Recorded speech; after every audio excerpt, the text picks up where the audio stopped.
welcome back to the Crosshairs with Bill and Felix. I'm Bill. I'm Felix, and we've got a great show for you tonight. Tonight we'll be discussing the new map for Capture the Flag called Blue Shift, a new segment called Jacqueline Rants, and for the first time ever, an exclusive interview with Bad Jeff and the Murph Tones. After the last show, Felix and I had a chance to meet with the audience, many of whom asked us, how do I know if I'm a blood eagle or a dinosaur? So I developed a test to determine, are you a blood eagle? If you spent Tribe's Gold to purchase any item you could have gotten using XP, you might be a blood eagle. If you spent more than half a match waiting for someone to approach your sticky grenades, you might be a blood eagle. If you think the primary purpose of the shock lance is to herd your team's heavies into the gen room, you might just be a blood eagle.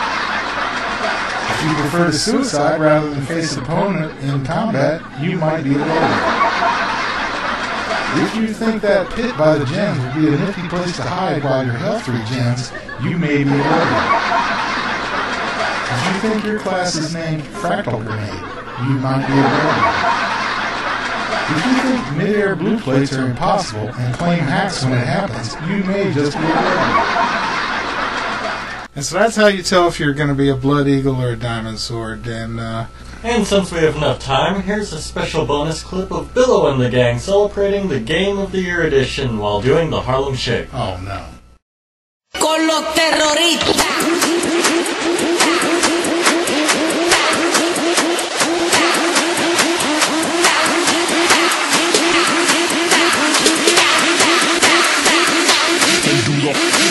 Harlem Shake.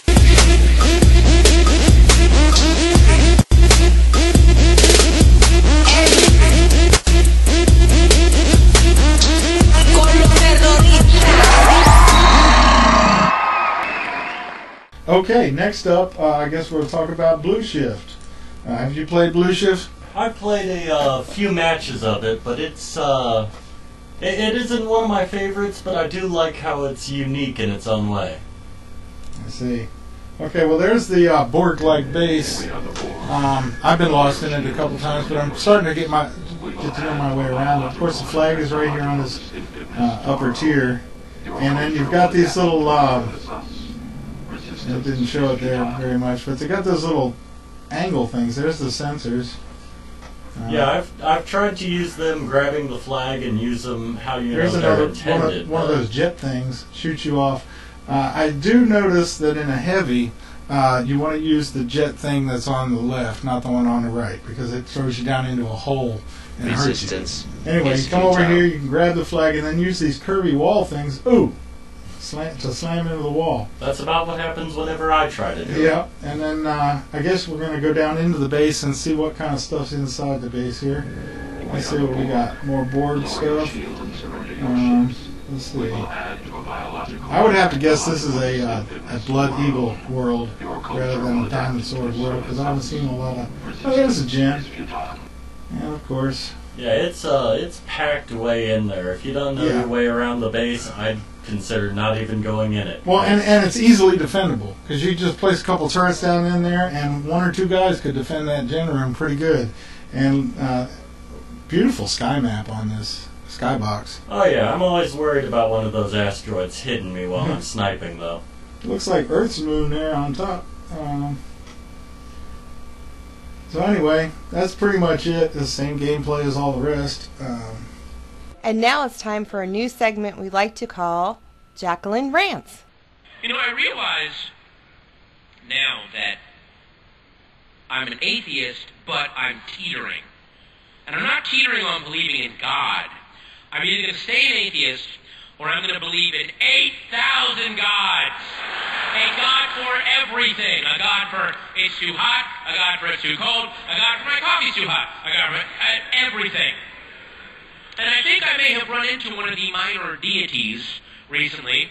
I was in O'Hare Airport, and there was a food court near my gate, so I went in and I got a sandwich, and they have a little, area of tables and chairs, and you take your food, sit, and I'm eating my sandwich, and it took me about a minute before I looked up and I realized everybody in the food court is being so nice and polite. If they're talking to each other, they're talking at this volume. And if they're on a cell phone, they're also talking at this volume. Because what most people don't seem to realize is, if you talk into a cell phone at this level, the other person can hear you perfectly fine. A cell phone is not a walkie-talkie in the Korean War. You don't need to be like, Hotel India Foxtrot, do you acknowledge?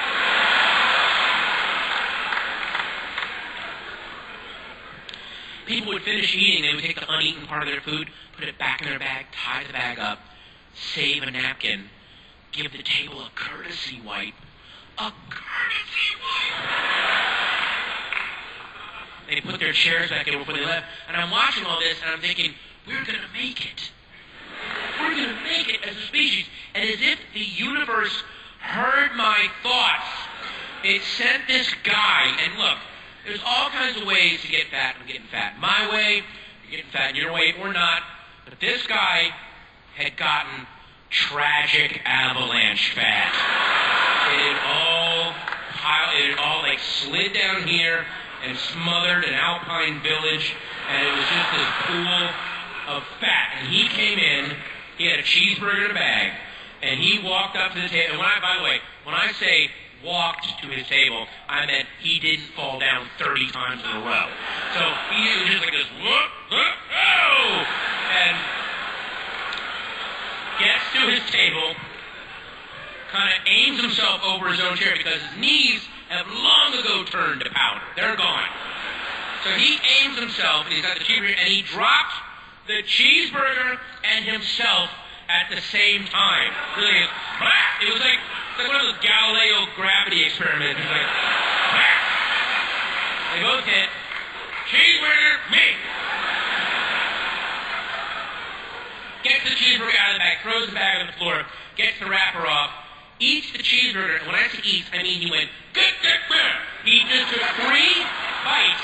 Basically, he disassembled it into 3 different pieces and refit it whole into his mouth.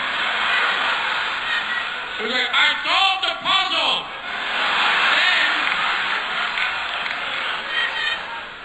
Then he gives it like a half a chew, and now it's time to swallow, and you could see his neck muscles.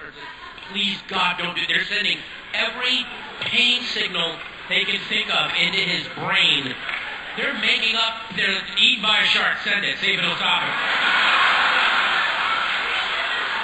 And he grips the edge of the table and he just gets this thing down, and you could see it like fall into this subterranean lake of melted cheese and Mr. Pibb is like sploosh.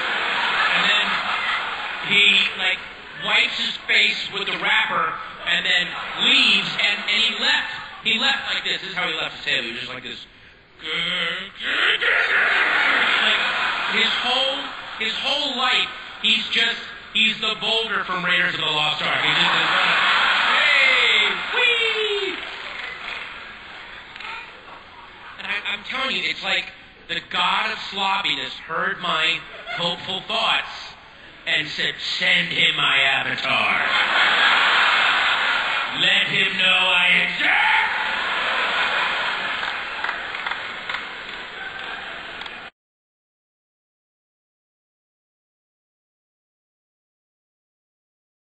I'm here in the Rumble private screening room with Bad Jeff and the Mervtones, and for the first time ever, the group is willing to discuss some of the controversy surrounding the mysterious deaths of some of their drummers.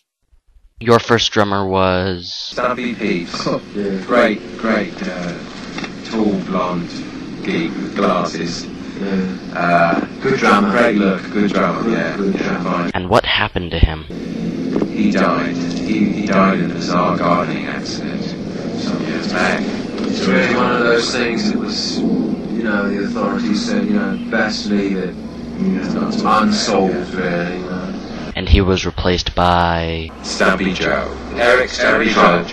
And what happened to Stumpy Joe? Well, it's not a very pleasant story, but he died, he choked on, the official explanation was he choked on vomit. It was actually someone else's vomit. It was It's not. You know, there's no real. Well, they can't prove whose vomit it was. They don't have facilities in Celtics to You print can't really really dust for vomit. Now, during the Flower People period, who was your drummer? Stubby's replacement, Peter James Bond, he also died in mysterious circumstances. We were playing a festival, Jazz Blues Festival. Where was that? Blues Jazz, really. Blues Jazz Festival. The Isle of Lucy. The Isle of Lucy. Isle of Jazz Lucy. Blues Festival. And it was tragic, really. He exploded on stage. Just like that. He just went up. He just was like a flash of green light. And that was it. Nothing was left. Well, there was. That's true. It's true. There was a little green globule on his drum seat. Like a stain, really. It was a small stain in a globule, actually. Dozens of people spontaneously combust each year. It's just not really widely reported. Right. Yeah. Given the history of the Mervtone drummers in the past, do you have any fears, for your life? When I did join, they did tell me, they kind of took me aside and said, well, Mick, it's like this. And it did kind of freak me out a bit, but it can't always happen to every, can it? Right. I mean, the law of averages says you will survive. Yeah.